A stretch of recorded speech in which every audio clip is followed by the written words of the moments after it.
ये दास्तान है ज़मीन से जुड़ी गैरत की, तलवार से जुड़ी शुजाअत की और रिवायत से जुड़ी पहचान की। ये दास्तान है वट्टू ज़ात की। पाकिस्तान की तारीख़ सिर्फ बादशाहों और सल्तनतों से नहीं बनती, बल्कि उन कबाइल से बनती है जिन्होंने इस धरती को अपने खून, मेहनत और वफा से सींचा।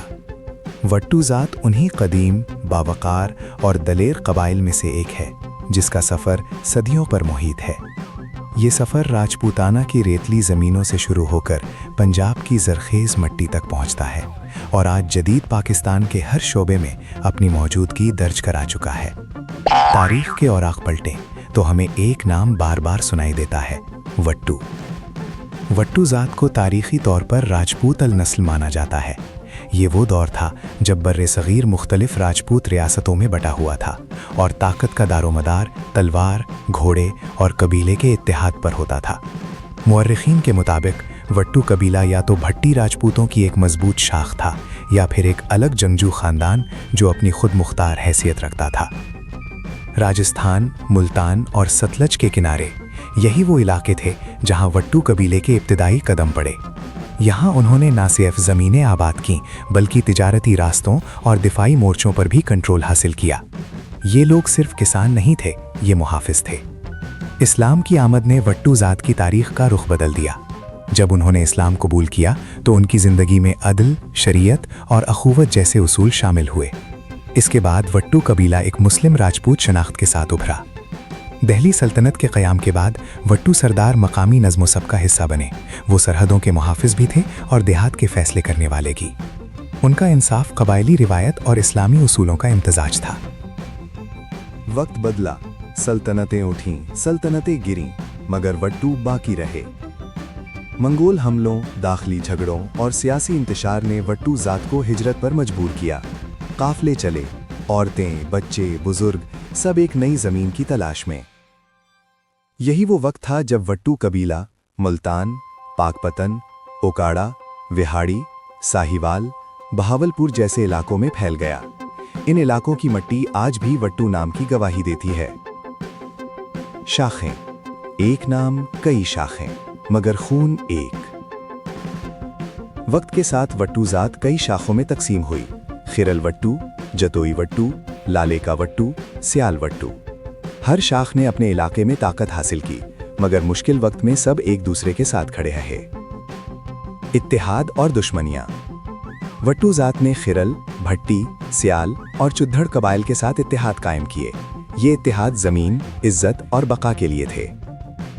जब जंग होती तो वट्टू सफ़े अव्वल में होते।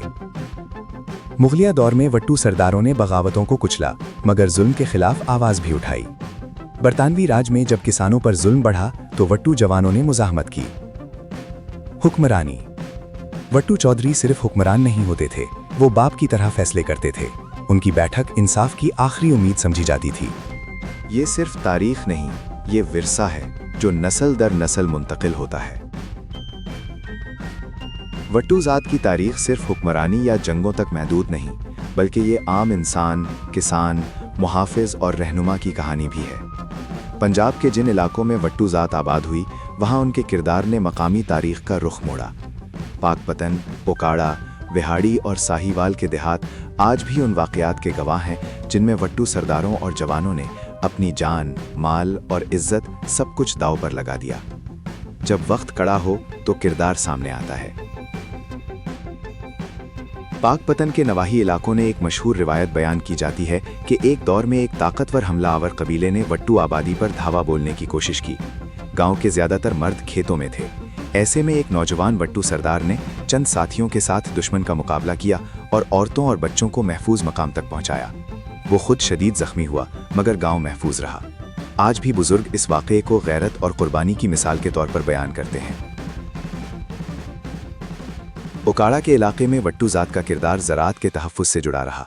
बरतानवी दौर में जब किसानों से नाजायज़ टैक्स वसूल किए जाते थे तो वट्टू सरदारों ने अंग्रेज़ अफसरान के सामने खड़े होकर बात की।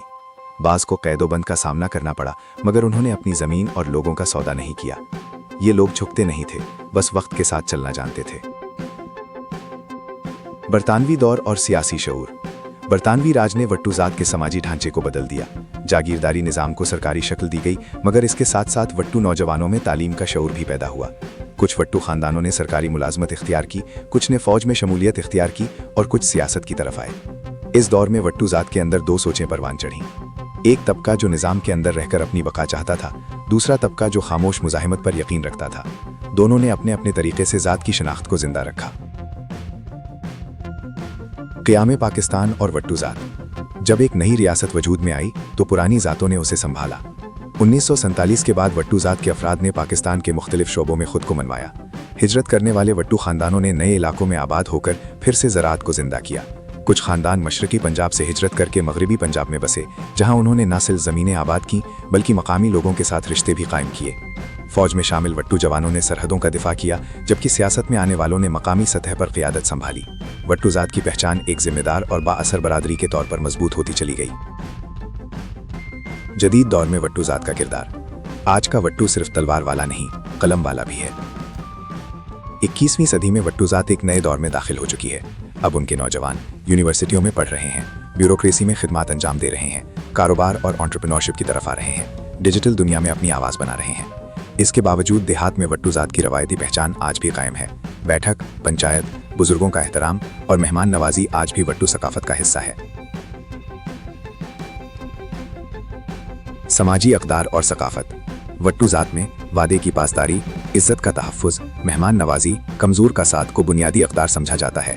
یہی اقدار انہیں باقی ذاتوں سے ممتاز کرتی ہیں۔ شادی بیاہ، میلاد اور اجتماعی فیصلے آج بھی قبائلی روایات کے مطابق ہوتے ہیں، مگر